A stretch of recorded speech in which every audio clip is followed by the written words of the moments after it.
মনে করি এ একটি সেট যার উপাদান হচ্ছে 1 2 3,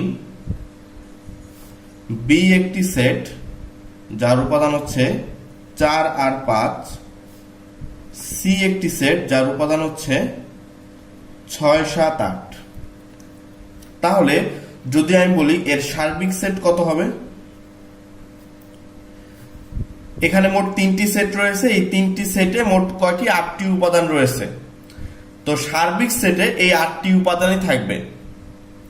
ঠিক আছে, আরেকটু যদি সহজভাবে তোমাদেরকে বুঝাই, ধরো তুমি হয়তো গণিতে ভালো, তোমার আরেক বন্ধু হয়তো ইংরেজিতে ভালো, আরেকজন হয়তো বাংলায় ভালো, আর তোমাদের এমন একজন শিক্ষক আছেন ধরো সে তিনটাতেই ভালো।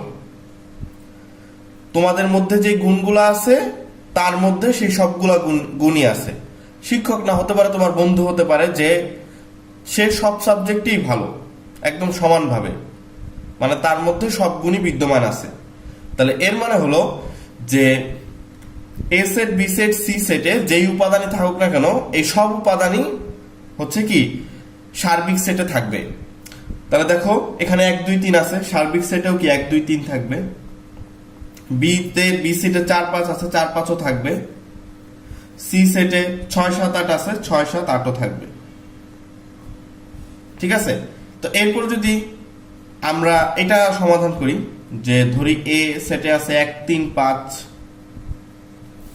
বি সেটে আছে 2 4 6,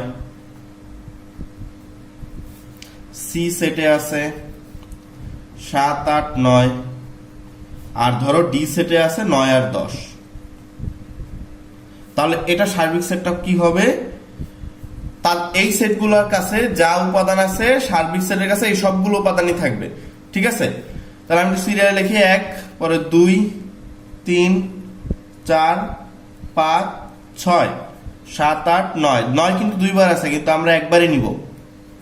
তারপর হচ্ছে হলো 10, মানে প্রত্যেকটা সেটের কাছে যে উপাদান থাকবে সার্বিক সেটের কাছে সেই সবগুলো উপাদানই থাকবে।